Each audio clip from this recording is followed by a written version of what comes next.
The Wilderlands by R.E.B. Bellesmith, performed by Rae Witte. For my grandparents. Night 1. Chapter 1. Ears! Ears! Attend me now. Come away from the freezing walls. Gather hearthward. Hold close those you love. Fill your cup. I have an oft-told tale from the far west that can spin you away from this warsome winter and the howl-hungry things at our doors. Attend me now, while my bones can still bear it. Many of the best tellers insist this tale begins with loss, a soul-dragging loss to rattle your ribs. The oldest and most world-weary will tell you it begins with death, doing the work that befits him. The more eager and less experienced say this story begins with a man, one who swallowed sorrow and loss as much as he dealt it. In truth, tellers are dishonest folk. This tale began as all things do, in fire. It was a single, flame-wreathed arrow at first, cutting through the night. Its 100 red wings struggled to keep it in the air, flailing and failing and elegant. As it passed the apex of its journey, a flock of its brethren bit into the night behind it. For a breath, a beat, a sinful stretch, there was quiet. Then the fire's wings brushed the top of a wagon as if flapping to lift the vessel into the air. Soldiers steamed from the wagons as flames reached out after them. The quick soldiers escaped. The quick and the lucky did so unscorched. Those who were neither were left behind, cooking in their armor. Their screams and the shrieks of civilians smothered by the battle bark of the attackers. The Wilderfolk were birthed from fear and night. They came like devils, clothed in the skins of wild things and bearing weapons more gnarled and deadly than the most fume-blown beast you ever faced. Knalc was at the head of this stampede and gave himself to battle as easily as you all hear my words now. His cruel blades split helmet and head from fleeing soldiers. His blackened bare feet beat past fallen friend and smote foe in same stride. Round his neck hung a clay sphere which he protected from dent and damage more than his own human heart. One soldier, a soul more stupid than brave, more frightened than thoughtful, charged him. "To me!" he screamed to his fellows as he pressed toward Knalc. "To me, men! Protect the wagons! Protect your families!" Not all tellings of this tale include this death-damned soldier. In those that do, he and Knalc sometimes duel ferociously, leaving naught alive around them. Sometimes the soldier takes 100 blows, while Knalc endures twice as much. Sometimes Knalc barely even notices the soldier as he shaves head from shoulders in a single swing. All those accounts agree, though. The soldier died there, and Knalc persisted, reveling the flame-wrought ruin of the caravan. Knalc's lungs stung with ash and smoke, and his coywolf pelt grew fat with sopping blood. The nearer he came to the center of the caravan, the more soldiers gave way to crying women, whining children, and common men praying to false gods. Knalc's muscles bubbled like wrathful clouds, trailing drops of red rain behind him. He stormed by with the wrath and speed of a summer storm. Most knew instinctively to move from his wake. Those that didn't screamed, and were made silent. Valforians scrambled from wagons, cradling all manner of the bright and burdensome things the fool folk from Valian find so precious even in flame-blistered arms, leaving food and water behind. Smiling, Knalc slowed his rampage and stepped into the back of one of the covered wagons that had not yet begun to burn. He entered slow-like, steadily breathing the smoke-stained air. He stood still, gorging his eyes on the darkness of the wagon to make them strong against it. His eyes had not yet had their fill when a knife cut at him. He moved away without thinking and found his attacker. A woman. In the moment he took to laugh, she painted fresh blood across his bare arm. The wound was scarcely more than a scratch, but it killed his laughter. Knalc warned awkward-like in Valforian tongue. "Stop." Howling and crazed, the woman pounced again. He stepped away, but those Valforian wagons are small, and it only took the woman a moment more to bleed him a second time. Quick as she came, she shrunk back, admired the wound she had greeted him with, and sprung again to stab his chest. But Knalc was ready this time. He caught her wrist, the metal weapon pointing the way to his heart. He remained calm. "Stop." With another guttural cry, she clawed his face, her fingers raking flesh and drawing blood. Without wanting to, he fell, bringing her with him. As I tell it to you here, the two of them rolled and shrieked on the floor like laughing cats. As I tell it to you here, she didn't beg or cry or coo, but bit and slashed and butted, sinking her teeth so deep into his shoulder she tasted marrow.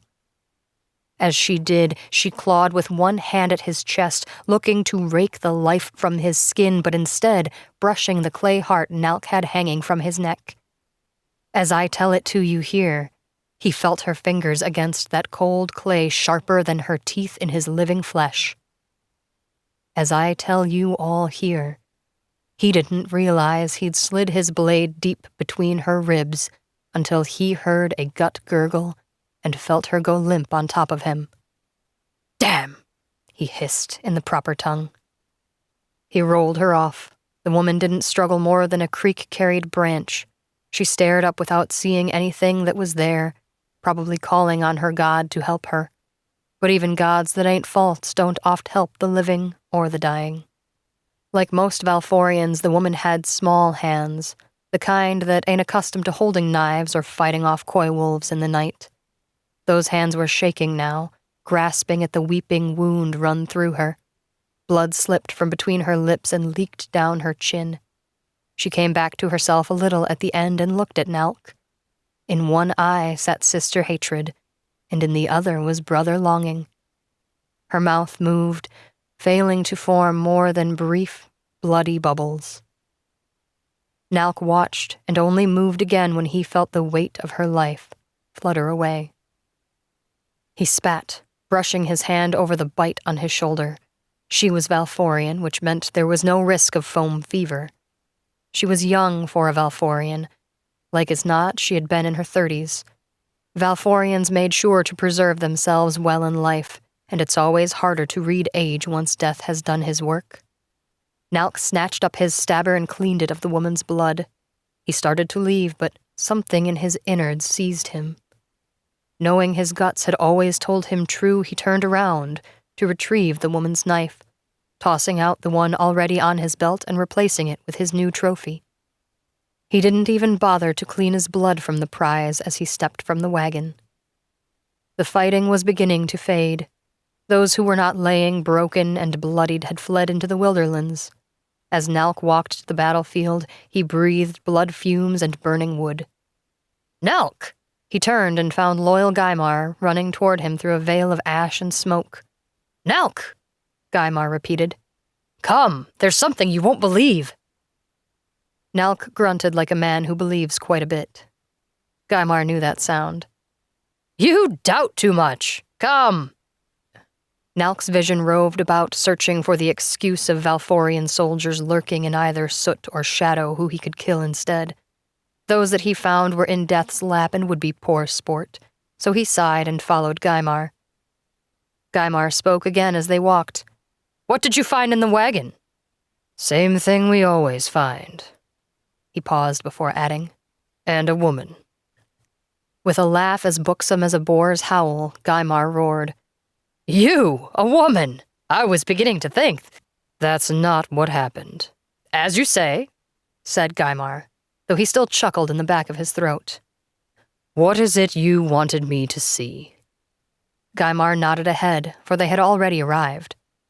"Look unto it yourself." A pack of their tribesmen had gathered round one of the overturned wagons. cheering and shouting like they were watching coy wolves fight. As Knalc came closer, he saw a Valforian man at the center of this congregation, dressed in red as dark and gorish as the inside of a man. He brandished a thin blade made of tricksy Valforian steel. At his feet lay the soul-drained shells of 2 of Knalc's tribesmen. Knalc was less amused than the congregation. "What's there to see? Someone kill the bastard and be done with him. Watch," Gaimar urged. Eventually, one of Knalc's tribesmen came forward with enough bravery in his chest to face the man in red. He hefted an axe of healthy size as he prepared to fight. The dirt rumbled to the cheering and chanting of the crowd. We can't know what name they chanted for their tribesman. If he had lived, I would tell you about him rather than Red. The tribesman began to walk circles round the red warrior, his fingers tightening and loosening at his axe handle while the man in red followed him with a keen eye. The tribesman charged. Red moved so light-like, Knalc almost didn't see what happened. The tribesman was 2 bounds away from him when the Valforian steel snicked him. The tribesman lost his name then as he fell to the ground, neck spitting blood. It ain't often you hear of Valforians being honored by Wilderfolk, but the cheers that went up would have bolstered Red into legend even if he weren't in the tale I tell you now. The tribesman lay on the ground, forgotten at the feet of his butcher. "Come on!" a voice jeered from the crowd. "Can no one kill this man in single combat?" "See, I told you true," Gaimar said. "I bet you've never seen a Valforian who could hold his own against a Carian." "Much less 3, Knalc muttered. "Who do you think is going next?" Knalc already knew. He pushed his way through the crowd toward the man in red. As Knalc stepped into the arena, he was surrounded by howls of encouragement. A handful even meant to bolster him. The man in red remained unmoved, blue eyes staring at Knalc, whose heavy browns blinked back. A heartbeat passed, and the cheers were choked to murmurs. Careful as a fox footing through the snow, Knalc lifted his sword. He waved his blade, baiting Red to come to him. The man in red had done this dance thrice before that day, and many times afore then. He knew better than to take bait freely given. Knalc took a breath, and dropped his sword, and charged. Red had not expected this. He looked at the abandoned blade and lost one precious battle beat.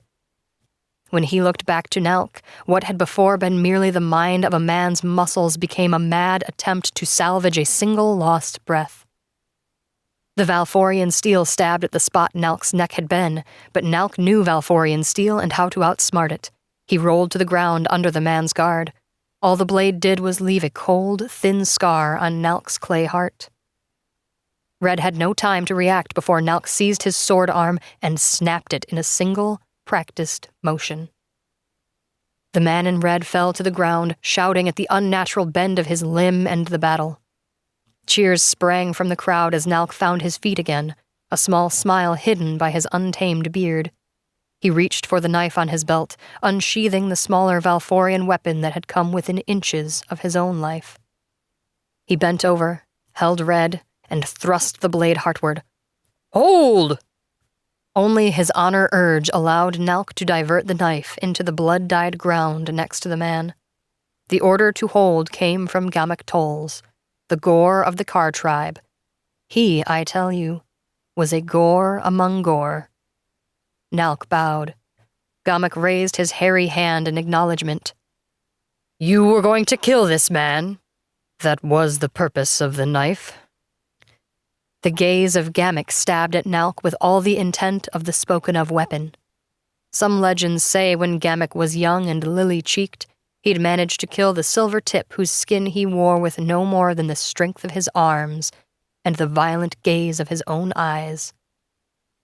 Bah, heed those tales not, embellished legends that stretch beyond belief, I say. "Do not interrupt me again. You were going to kill this man, but I have decided to delay his death. He has killed more of our tribe than any other single Valforian. It would be an insult to kill him in the same manner his brethren died. Gorgomic, Knalc said. The soldiers we fought died warriors' deaths. Yet this man is made of more than any of them. It is only fitting that we acknowledge this when administering his death.